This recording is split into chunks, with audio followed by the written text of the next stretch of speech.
Nataka kuzungumzia ujumbe wangu kuhusu neema, maana ndio timu yetu kubwa ya mwaka 2025 inaongelea juu ya neema. Neema ya Bwana. Neema maana yake ni upendeleo wa kitu ambacho unafanya si kawaida. Mungu anatupendelea, alitupendelea akatuona. Hatukustahili, hatukufaa tuwe sehemu hiyo. Neema ya Mungu inaacha mambo, ina upana wake sana. Usipoelewa neema maana yake ni nini, wewe ukaelewa. Mambo yote yanayofanyika ni kwa neema yanafanyika. Unajua watu wengi tunakosa kuelewa maana kazi ya neema ya Mungu ambayo inafanya kwetu sisi. Usisi tuelewe neema ya Bwana inafanya kazi gani kwetu sisi. Nataka tusome kitabu cha Mhubiri 9:11. Huyo mtumishi ambaye ni mwandishi aliandika kitabu hicho alikuwa na ufunuo mkubwa, maana ni mtu aliomba hekima sana, akaenda mpaka kwa karibu na Mungu. Kwa hivyo kuna mambo alielewa, akaangalia sana, akachunguza. Tutaangalia hiyo. Mtu atanisomea, napenda kusomewa. Kwa sababu leo kuna skrini. Nitapenda tu ina hitilafu labda kwa sababu ya stima. Ningependa mtu anisomee hiyo kitabu cha Mhubiri kiliandikwa na Suleiman. Mhubiri 9:11. Neno la Bwana linasema kwamba nikarudi na kuona chini ya jua ya kwamba si wenye mbio washindao katika michezo, wala si walio hodari washindao vitani, wala si wenye hekima wapatao chakula, wala si watu wa ufahamu wapatao mali, wala wenye ustadi wapatao upendeleo, lakini wakati na bahati wapata wote. Mpaka 9. Bahati umefika 9. Bahati na wakati na bahati unawapata wote. Hiyo nataka kuzungumzia, hii ni neema ya Mungu nataka kuleta, nataka unielewe uende na mimi vizuri. Huyo mtu alichunguza akaangalia kwamba sio wale wenye mbio tu ndio wapatao kushinda. Sio wenye nguvu tu ndio wanapata hata chakula. Sio wale tu wana uwerevu wanaopata kufanikisha kwa sababu wao wanajua sana. Ni kwa wakati, kwa bahati na wakati wake. Bwana itapewe sifa. Hiyo nataka kuzungumzia maana ya neema. Wakati mwingine unaweza kujiuliza maswali. Kuna watu mlianza na wao katika mambo kufanya miradi. Kuna vitu ulianza, kuna maombezi ulianza hata kuomba sana, ukipiga sana kelele kwa Mungu. Kuna wengine hata waombi lakini wanapata mahitaji wanatendea. Unaweza kujiuliza maswali. Sio kama hawezi kuona watu kwa namna hiyo. Si ni ukweli? Kuna watu wameomba sana, wamelia sana hata wapate mtoto, lakini hawajapata mtoto. Wanaona wanaelekea kuzeeka hawajapata mtoto. Kuna watu wengine wanapata tu watoto hata bila kujali, wanapata watoto bila mpango. Hata wengine wanatupa watoto, wengine wanaua hata watoto. Na kuna wengine wanalia hata wapate mtoto wa kiume, watoto wa kike. Lakini inakuanga shida kwao. Na wameomba sana, wanasihi hata Mungu. Na kuna wengine watoto ni wengi, wana balance. Wanaume, wana wa kike ndani. Hiyo nataka niseme hiyo ni neema. Bwana itapewe sifa. Piga Bwana Yesu makofi. Nataka kuzungumzia neema ya Bwana. Neema inapotembea haiangalii jinsi ulivyo. Haiangalii jinsi ulivyo mfupi sana, ama kwamba umechelewa sana, ama kama imekuchukua muda sana. Neema ya Bwana inakuja kwa wakati wake. Bwana itapewe sifa. Yohana akachunguza kana kwamba kwa wakati na kwa bahati na wakati wake Mungu anafanya maneno yake. Neema ya Mungu. Kwa hivyo hata nije nifikie pastor, sio kwamba nilikuwa mzuri kuliko wengine nikaitwa pastor. Sio kama niliomba sana Mungu aliniona mimi nitakuwa mzuri, hapana. Kuna hata mapasta wengine wanaasi lakini bado ni wanaitwa ni pastor, ni Mungu amewaweka. Kuna pasta wengine wanafanya vizuri sana, bado hayo ni Mungu aliwaweka wote kuwa wachungaji.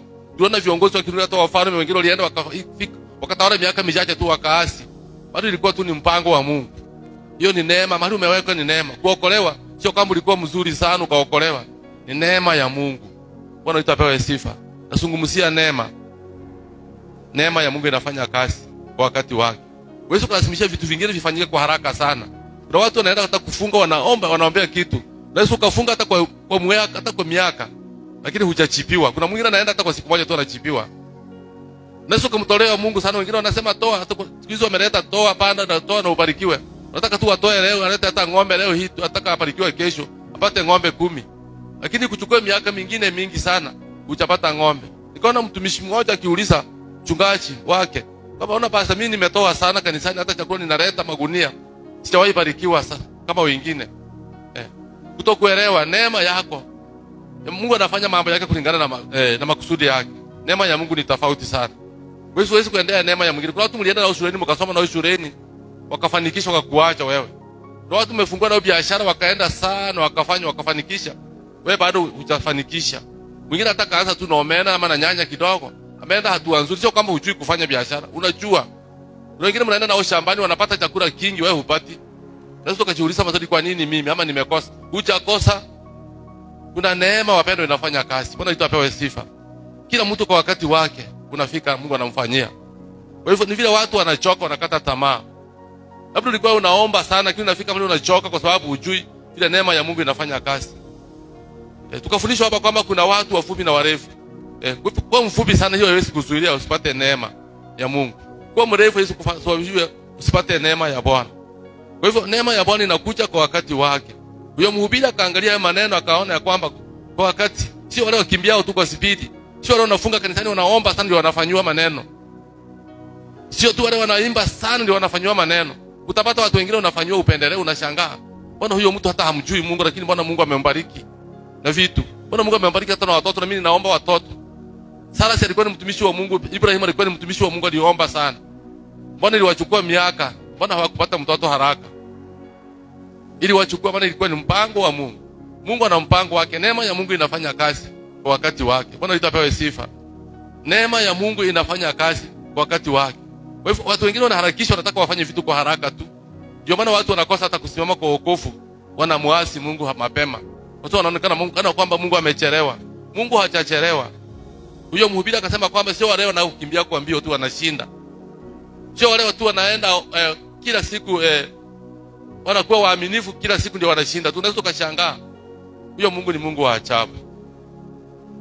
Yeye anafanya kulingana wakati wake. Bwana itapewe sifa. Uchawahi kwa majirani wako naona kwamba watu wengine wanakushinda kimaisha. Wewe unaomba tu kila siku, wanaona unakuja kuomba kanisani. Lakini kiangalia maisha yao, vitu vyao vingine unaona mbona hao wanaendelea vizuri. Wengine hata wamechenga vizuri kukuliko wewe. Hii ni wakati wao, na wakati wako upo. Piga Bwana Yesu makofi. Neema ya Mungu inafanya kazi kwa wakati wake. Kwa hivyo kila mtu kwa wakati wake upo hapa Mungu anafanya. Ndio maana huyo mhubiri akazungumza hayo maneno. Mungu anafanya kwa wakati wake, sio kwa kukimbia kwa mbio tu. Usiharakishe Mungu, Mungu harakishwi. Mungu unaweza ukachukua, kuna vitu labda kwako vimekaa sana, unajaribu kuviombea na utaona vinafunguka. Kuna milango imefungika sana. Mwingine anaenda naomba tu anafanywa, unashangaa. Bwana fulani tukawa tunaomba na yeye, tulikuwa tukienda naye kanisani. Bwana mambo yake amesikiwa, mimi kwa nini? Situone hata yule mgonjwa. Kwa Biblia tunaona kuna mahali Yohana 5 kwenye birika ya Bethesda, inaitwa Bethesda ya Wayahudi. Kulikuwa na jamii wagonjwa walikuwa wamewekwa pale kwa kidacho wajiwekwe ndani ya yale maji, yanapotibiriwa wapate utakaso wapone. Viwetu walikuwepo wenye magonjwa kila magonjwa. Lakini mmoja alikuwa na ugonjwa wa kupoza. Yeye alikaa miaka 38, Biblia inasema kwa miaka 38. Hapo na mtu wa kumweka ndani. Wale wengine waliponywa wakaenda. Yeye akakaa mpaka siku Yesu alimwendea mwenyewe akamgusa. Siku yake ikafika. Yesu alipomfikia alimponya kumwambia chukua godoro lako na utwike uende. Tena kitu cha kushangaza ni kwamba hata hakujua aliyemponya ni nani. Wakati umechukua, alikuwa ameumia sana. Alikuwa amesubiri sana. Kwa mateso mengi na kwa maumivu mengi, kusubiri sana. Alikuwa amechoka, amekataliwa. Familia imemsahau. Lakini wakati alipata neema Yesu amemtendea, alichukua godoro lake akaenda. Wale Wayahudi wakaanza kuuliza, kwa nini nani amekwambia ubebe leo godoro siku ya Sabato? Bwana alikuwa anashikilia dini sheria sawa sana. Akasema hata sijui yule aliyeniponya nisimjui. Bwana hata hakuwa na ufahamu. Alikuwa ameteseka sana. Baadaye walikutana na Yesu kwenye hekalu. Yesu akamwambia usitende dhambi tena. Umepona. Ndio akajua kumbe ni Yesu aliniponya. Kwa hivyo neema ya Mungu inafanya kazi kwa wakati wake. Mambo mengine yanaweza kujificha katika maisha yako ushindwe. Usielewe ni nini kinaendelea katika maisha yangu. Lakini neema ya Bwana inapotokea inafanya kazi kwa wakati wake. Kwa hivyo usimharakishe Mungu kwa mambo unayoyaombea na kuyangojea katika maisha yako. Wengi wameshindwa, wengi wamekosea njiani. Nimesema kwamba unaweza mkafanya na mtu biashara. Yeye akaanza, ukaona yeye anaendelea vizuri. Napenda kujitoa hata mimi mfano wangu. Kuna kipindi nilifanya biashara. Nikaenda nikafungua biashara Sirari. Nilifungua duka kubwa sana. Ilikuwa miaka ya 89 90 hapo. Nilikuwa ninaenda na beba wakati wa kuwa na wholesale Sirari, wholesale. Kwa tunaenda kufuata vitu Migori, naenda nachukua na pick up kubwa. Ninaenda na beba masukari ile kilo ilikuwa ni kilo 100 zilikuwa hapo wakati huo. Gunia ilikuwa inabeba kilo 100. Sio hiyo 50 imekuja 25 ilikuwa hapo wakati huo. Ninachukua makwanga, sukari, sabuni yale maboksi. Unga ya ngano tunabeba mpaka linafurika inakuja ninamwaga kwa duka langu. Tulikuwa na majirani tunakaa na wao hapo. Niliwapata wakiendelea, walikuwa ni washirika wenzetu kutoka kule Ikereke. Kwa tunajuana na wao. Ndio nilikaribisha nikapata hapo nyumba tukakaa na wao pamoja. Ajabu ni kwamba tulikuwa tunakaa tu ninauza, lakini biashara yangu haiendi sana. Naona bana kwa nini biashara yangu haiendi? Wao wanauza sana. Na hata wakao erefu yule mama ambaye mwenye duka, huyo mama tukana mwenye duka. Yeye anaamka hata usiku anachemshia wale mateja. Kahawa wanakuja wanakunywa kwa birika na waika hapa kubwa. Wanakuja kufuata masukari kutoka Tanzania. Wanawahi, anawapatia kikombe kutolea baridi. Sasa akapata wateja wengi sana. Akapata upendeleo kabisa. Na mimi nikajaribu nifanye hivyo nisikuweza. Yeye anauza na maliza naenda hata mara 2 kwa wiki. Hata mara 3 kufuata vitu, mimi namaliza hata wiki 2 saenda kufuata. Nikaendelea pole pole hata licha kuuza nilifunga duka. Kwani nalipa nyumba bei kali sana. Wateja hamuna, vitu vikaanza kuenda kuwa uvumbi. Huko nilikuwa nakula kwa shida hana kusudi niwe tajiri. Na chinyima sana. Nakula mboga bila hata mafuta vizuri. Makobe na akali msokani. Kunde ile makobe. Tukaa tunakaa na wachao mashirani tunashia na wao usiku ikifika wananialika basta njoo tukae pamoja hapa tukule. Sio basta, ilikuwa ni mshirika tu. Wale sio mshirika basta wakati huo. Tunapokula wananiambia mbona wewe unajitesa sana. Tunapokula kwao wao wanaleta mpaka matunda kila kitu. Tunamalizia hata masoda tunakunywa. Chakula cha kila aina yote wanakula. Ukiangalia vile wamekaa wamejibaba. Nikasitukia kwa muda mchache tu amenunua mabrodi hapo. Wanaanza kufanya vitu vikubwa na mimi hapo ninaisha. Kwa hivyo neema wapenda. Wakati umepata mnaweza kana mtu tu karibu lakini yeye ana neema fulani. Kwa hivyo huwezi kuitumia hiyo neema yake. Neema yako ni tofauti sana. Mlisoma na mtu lakini yeye hajapata kazi, hata anaweza pata kazi asifanye vile vitu umefanya. Atafanya vitu zaidi useme mbona mshahara ni sawa, lakini mbona yeye amefanya zaidi. Kwa hivyo huwezi kwenda kutumia neema ya mtu mwingine. Hii ni neema yake tu amepata na neema yako ipo. Na sio kwamba sikuwa najua biashara, nilikuwa nafanya biashara ndio maana nikatoka kama sababu, nilikuwa nimefanikisha. Nikaenda nikafungua Sirari duka kubwa. Na hiyo iliisha. Na Mungu alikuwa pia ananihitaji nicha kufanya huduma hapa. Neema ya Mungu ni tofauti sana na vile tunavyofikiria. Ndio maana tukiangalia kuokolewa kwetu ni kwa neema tu. Hatukuwa wazuri. Biblia inasema katika Waefeso 5. Nisomee Waefeso 5. No. Efeso 2 mstari wa 8 mpaka 9. Efeso 2 mstari wa 8 mpaka 9. Ukiangalia tulipookolewa hatukuokolewa kwa sababu tulitenda mema. Hatukupendeza. Ndio maana nakwambia kwamba neema sio wakati umefanya mambo mazuri. Inasemaje Waefeso 2 mstari wa 8 nisomee mpaka 9.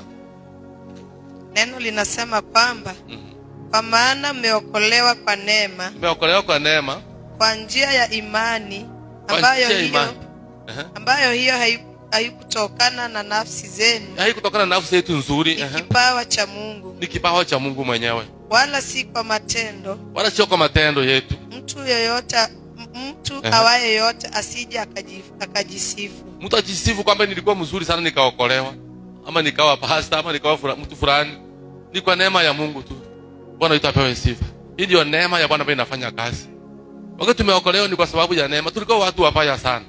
Lakini mahali Mungu ametutoa, je, ni Mungu wa neema. Tukiangalia maisha, hebu angalia sitaki tusome. Tukiangalia maisha ya Nuhu, wakati kulikuwa kumeasi, Mungu akataka Nuhu atengeneze gharika. Safina ile ilitengenezwa wakati wa gharika. Biblia inasema kwamba Nuhu alikuwa mwenye haki. Sio alikuwa mwenye haki, Mungu alimhesabia haki. Lakini hakuwa mwenye haki. Nataka nikwambie kwamba sio kwamba alikuwa mwenye haki Mungu akamhesabia. Alimhesabia kwa neema tu. Akapata neema Nuhu na kibali mbele za Bwana kutengeneza Safina. Lakini ukiangalia maisha yake, nikataka kuchunguza siku nyingine nikaangalia Nuhu ilifika mahali akamuasi Mungu hata ndani ya Safina. Baada ile maji achaisha kabisa aishe, Nuhu alianza kugeukia miungu mingine ndani ya ile Safina, akaanza kucheza na kuita ile miungu isha waiabudu. Bwana ameona Mungu amechelewa.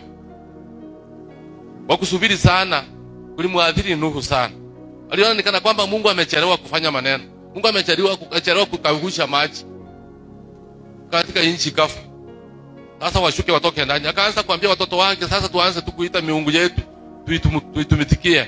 Hata akaanza kunywa na kuanza kupigana na watoto wake ndani ya safina pale.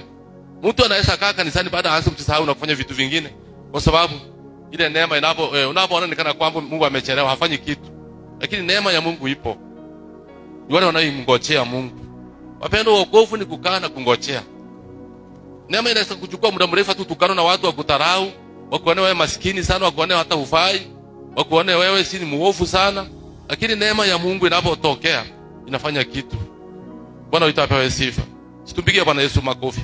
Neema ya Bwana inafanya maneno makubwa. Neema ya Bwana ni tofauti na vile tunavyofikiria. Maana anasema katika kitabu cha Isaya 55 mstari wa 8 hapo. Tutasoma, inasema kwamba mawazo yangu sio mawazo yenu. Mawazo yangu yako juu zaidi kama nilivyo juu sana. Ndivyo mawazo ya Mungu yalivyowapenda. Tunafikiria vingine na Mungu anafikiria vingine. Vile unavyofikiria sio Mungu anavyofikiria. Hatuwezi kupangia Mungu. Hata mtu anakuacha kumwambia Mungu mponye leo hii, Mungu nataka mponye. Hujui Mungu mpango wake ni nini. Shida sasa kupata unasema Mungu kwa sababu gani hii ifanyike hivi? Mungu ana sababu nzuri, huwezi kurekebisha Mungu. Mungu bado atabaki kuitwa Mungu, bado atabaki kuitwa mtakatifu, bado Mungu ni yule yule tu. Kwa hivyo anafanya maneno yake kwa wakati wake. Kwa hivyo ni kwa neema ya Mungu. Bwana itapewa sifa. Neema ya Mungu. Kwa hivyo mtu asiyakajisifu. Hata ukiangalia Yeremia anasema aje? Yeremia 9 mstari wa 23. Usikie na Yeremia anazungumzia nini? Maneno haya. Soma tu Yeremia 9 mstari wa 23.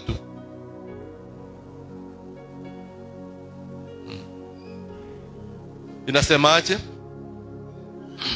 Nasema kwamba Bwana asema hivi, mwenye hekima asijisifu kwa sababu ya hekima yake. Mwenye hekima asijisifu kwa sababu ya hekima yake. Wala mwenye nguvu asijisifu kwa sababu ya nguvu zake. Mwenye nguvu asijisifu kwa sababu ya nguvu zake. Wala tajiri asijisifu kwa sababu ya utajiri wake. Tajiri asijisifu kwa sababu ya utajiri wake, 24. Asifike tu hapo.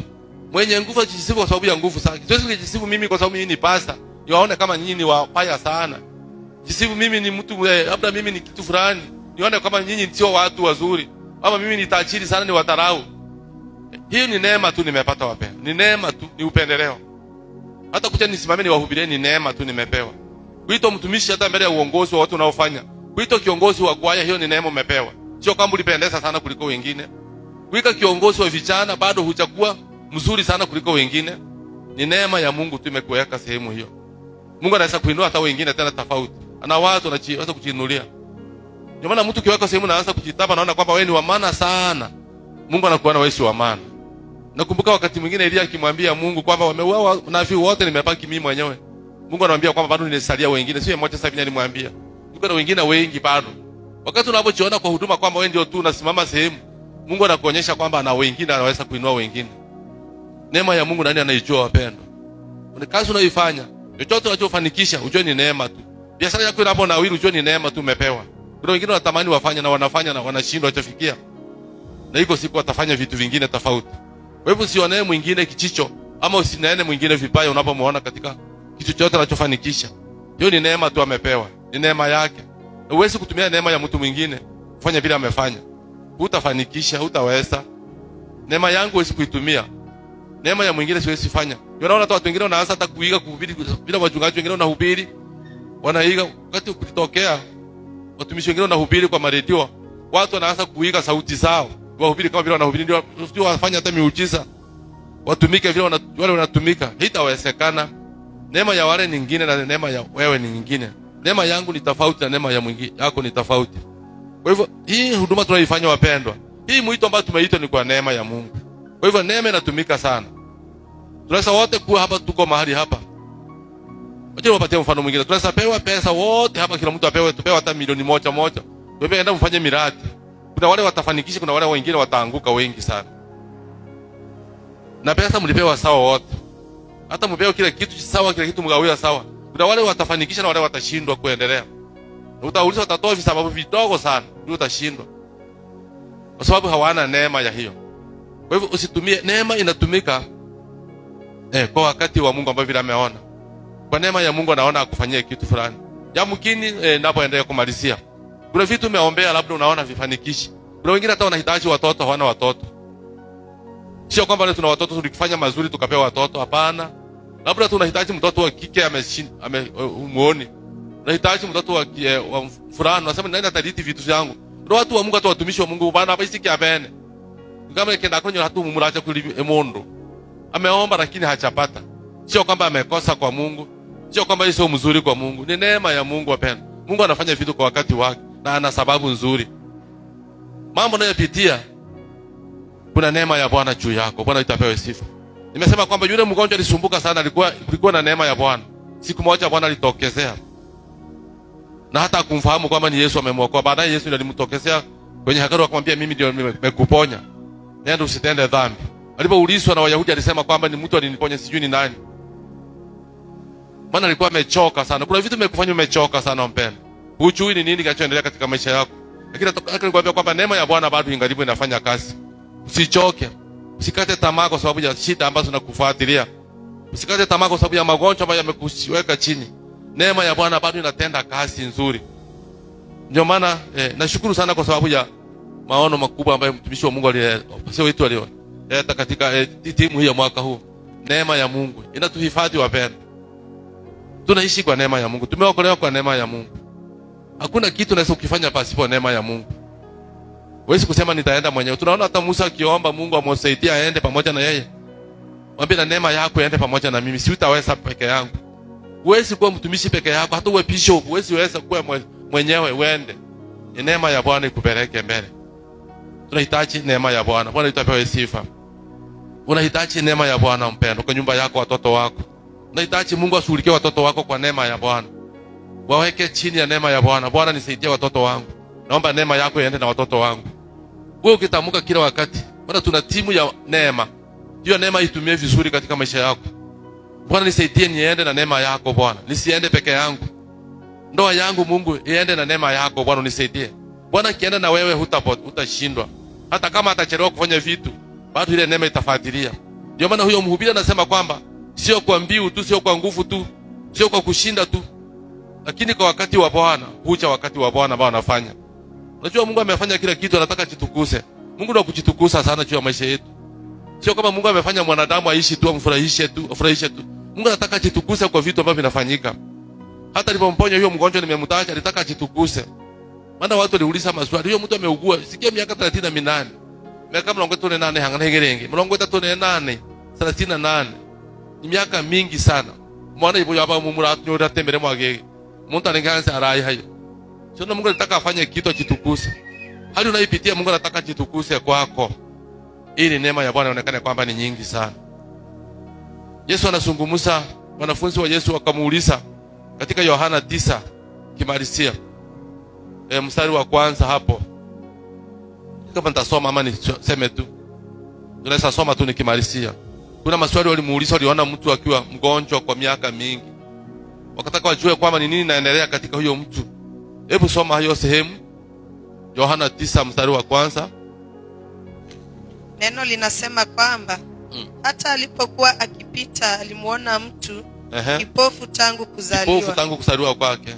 Wanafunzi wake wakamuuliza wakisema, Rabi, ni yupi aliyetenda dhambi, mtu huyu au wazazi wake, hata azaliwe kipofu? Yesu akajibu, huyu hakutenda dhambi wala wazazi wake, bali kazi ya Mungu zidhihirishwe ndani yake. Amen. Amen. Amen. Pia Bwana Yesu makofi. Kazi ya Mungu idhihirishwe ndani yake. Magana ngande no kwingu tiarika korekana ne kibuniki ya sana. Mambo mengine yanafanyika kwa Mungu yakiwa na sababu nzuri. Usimlaumu Mungu mpendwa. Napomaliza usimlaumu Mungu kwa mambo yanayofanya katika maisha yako. Na ukupata usimlaumu Mungu. Ndio maana Biblia inasema katika kitabu cha Wafilipi 4 hapo inasema furahini kwa kila jambo. Furahini kwa kila jambo ili hata sisi tushirikane. Shukuruni kwa kila jambo ili hata sisi tushirikane na Bwana. Kwa hivyo inatupasa tu sisi kushukuru tu, maana hatuna chochote cha kufanya. Kwa hivyo huyo mtu alikuwa ni kipofu kwa miaka yote. Wanafunzi wakamuuliza, bwana huyo mtu anasumbuka sana, ni kwa nini anakaa hivyo? Ni wazazi wake walitenda dhambi ama ni yeye mwenyewe alitenda dhambi? Yesu alikataza akasema kwamba hakuna aliyetenda dhambi, bali ni kwamba kazi ya Mungu idhihirike kupitia kwake. Mambo unayopitia Shida unazozipitia ni kwamba kazi ya Mungu ihithirike ndani yako. Unaitwa apewe sifa. Kwa hivyo usifunjike moyo mpendwa, usifunjike moyo. Labda kuna mambo umeombea sana. Nataka nikwambia kwamba neema ya Bwana ingalipo inatenda kazi. Bwana itapewe sifa. Sio kwamba Mungu amekuacha, amekusahau. Biblia imesema kwamba sio wote wenye mbio washindao. Tunaweza kuja kwa maombi hapa tuombe, mimi nionyeshwe nifunguliwe, wewe usifunguliwe, usionyeshwe. Uendelee kuombea, udai sana miaka inaenda na hujaonyeshwa. Na bado sio kwamba Mungu amekutua, sio kwamba wewe ni mwenye dhambi, bado Mungu anakusikiliza sana. Iko wakati wako. Ndio maana kazi ya neema inafanya. Neema ya Mungu isikuichunguza. Na sio kama Mungu anafanyia wale wazuri tu. Hapana. Mungu hafanyi wazuri tu. Nibenoko na andegereka ni sana noko tama hunu munyala gandenge. Usikae kujihukumu sana. Na pia usihukumu hata mwenzako. Muombe vizuri, mtamukie vizuri. Wakati wako upo. Wakati wako upo. Na Bwana atafanya kwa wakati wake. Bwana wetu apewe sifa. Hii ndio neema ya Mungu nimezungumzia kwa ufupi tu. Kwa hivyo neema inafanya kazi kwa wakati wa Bwana ambao anaona afanye atende kitu. Huwezi kuenda kwa mwingine, kuendea kwa sababu mwingine anafanya vile ufanye vile ufanye. Aba kungu ndo bahano mbani chihega, ngo antaro na rent bimena na rent bimena ruchaguri na rent bimena. Rebe na aguri bimena kacha kaguri wakasukia. Na rent byacho bishita bigunda. Hata wakakunga kusora kabira kusora sikara sora renta. Toga sora ikyo ngera kusora byao bikwama mutachi gusira. Yeye ni neema nayo ya kufanya hiyo kazi. Tukimugulira ngo watora negiteo nakyo. Nika neema tu ako nayo hiyo tika. Vitu unavyofanya ni neema tu. Anda abana bako tani watoto wamekushinda kwa njia nyingine. Lakini yeye unaona mbona hao watu wanakaaje hao. Kwa hivyo ni neema ya Mungu. Neema ya Mungu ni tofauti. Na katika mambo ambayo tunafanya. Hata kiafya unaweza kuwa na neema. Mtu anafikiri mtu anakula nini? Mwili wake unakuwa tu mzuri. Nashukuru Mungu hata mimi nina neema hiyo ya mwili. Bwana tabasa mnipigie makofi hata mimi. Nina neema hiyo. Tangia utoto wangu nikiwa kijana mdogo tu, mwili wangu ulikuwa ni mzuri. Sitaki niseme vibaya. Yaani maisha yangu yalikuwa ya shida sana. Wape ushuhuda kidogo. Nilikuwa nikichunga ng'ombe nikateseka hata sikuwa naoga. Kwenye bahari nilikuwa nimeenda kwa mateso, maana familia yetu tulikuwa tunajiweza. Mama akanituma nikaenda kuchunga ng'ombe sehemu za huko Bukia. Nikateseka wapendwa. Nikateseka nilikuwa ninatuka kwenye vichaka ninauawa. Tukiandioka niitwa. Siku nyingine niwaambia kwamba niliuawa saa 8. Nikafufuka saa 1 ya jioni. Ile baridi imenipiga. Mungu aliniona kwamba sitakufa nitatumika. Hiyo ni neema ya Bwana. Niliteseka maisha yangu ya chini yalikuwa ya shida. Wakati nimerudi nimetoka pale nilikuwa ninachunga ng'ombe nimekuja tumbe ilikuwa hivi. Kashako, wanaitwa kashako. Watu wanauliza mama huyo mkungu na huyo mtoto wako umfanyie madawa mtafute miti. Yo awe mtu. Siku nyingine tumeenda kuoga na mandugu zangu wakubwa. Watu wanasema huyo mtoto atakuja kuwa kichana kweli. Nilikuwa ninaonekana mtu wa kutisha mwili wangu kwenye shida. Nimekonda, tumbo ndio iko pale. Lakini kadri nilipokaa nikaendelea kuishi nilikuwa mtu mkubwa. Nikisoma nilipata tu neema. Mwili wangu ukachibuka. Tulikuwa tukienda tu nikitembea na watu wananiambia wewe unafanya wapi? Sasa nimekuwa nikipiga picha wakati mwingine miaka mingine. Monta amri naye hokore gasi mwana huyo kana. Ndio mhambu yoro mobera kwa mbuya golenge. Nilipata tu neema hiyo na kibali. Mpaka leo hii. Kwa hivyo unaweza ukapata neema, huna pesa lakini unapata neema. Unapata tu heshima. Siku nyingine tukaenda na mchungaji mwingine mahali. Kule mwili tunapita tu tunatembea. Kuna mkutano mkubwa ya crusade, mkutano ulikuwa ya pastors wana kodi wanafanya. Kasitukia ninafuata kwa watu tunapelekwa kwa kiti pale mbele wazungu wamekaa pale nikakaa kwa wachungaji wale wakubwa. Mwenzangu nikamwacha pale amesimama, ndio tulikuwa na yeye. Nilikuja baada kumtafuta. Nikapelekwa kwa watumishi pale mbele. Nasema watu wamenichukuliaje, wamenionaje? Kwa sababu nilikuwa na hali nzuri pia nimefanya vizuri. Hiyo neema tu ikanipeleka. Hata unapoonekana vizuri shukuru Mungu. Tupigie makofi. Una neema mpendwa. Unapotembea kwa afya nzuri una neema kubwa sana. Hiyo inatosha kumshukuru Mungu. Kuna watu ukienda hata wachiwezi. Pamwe magata pamwe hata baro urti bakuimoka pamwe baba ya maguhageni. Sio ni neema uko nayo kubwa sana. Nini unataka Mungu akufanyie? Kwa hivyo neema ya Mungu inafanya kazi. Inawezekana labda ninapomalizia umechoka kungojea. Nataka nikwambia kwamba hiyo neema imeandikwa hapa. Endelea tu kumuomba Mungu na kunyenyekea chini ya neema. Nyenyekea chini ya mkono wa Bwana akukuse. Vile tuliosomewa na ndugu yangu mlimi pale. Petro inasema kama nyenyekea chini ya mkono wa Bwana sisi kukugusa kuweza kwa wakati wake. Wakati wa Bwana unapofika atakuinua, atakutoa chini. Wakati wa Bwana utakapofika Bwana atakupigania, ataonekana. Kunyenyekea tu, siri kunyenyekea.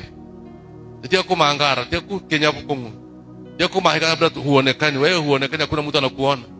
Usianze kunungunika. Najua ndio wana wa Israeli walifanya wakanungunika, wakafanya dhambi mbele za Mungu. Yaani sasa vile anaanza kunungunika, kunungunikia utumishi, kunungunikia ushirika, kunungunikia vile mahali ilivyo. Wana wa Israeli wakanungunika. Najua hawakutenda dhambi nyingine kubwa. Ukiangalia katika Biblia ni manunguniko tu walimchukisa Mungu. Wengi walikufa hata njiani kwa sababu ya manunguniko. Mungu hataki kanisa linungunike. Unapoanza moyoni mwako kunungunika, hata mpaka kwa nyumba yako na kwa mambo yako yote, tunamkosea Mungu. Tusimame kwa miguu yetu.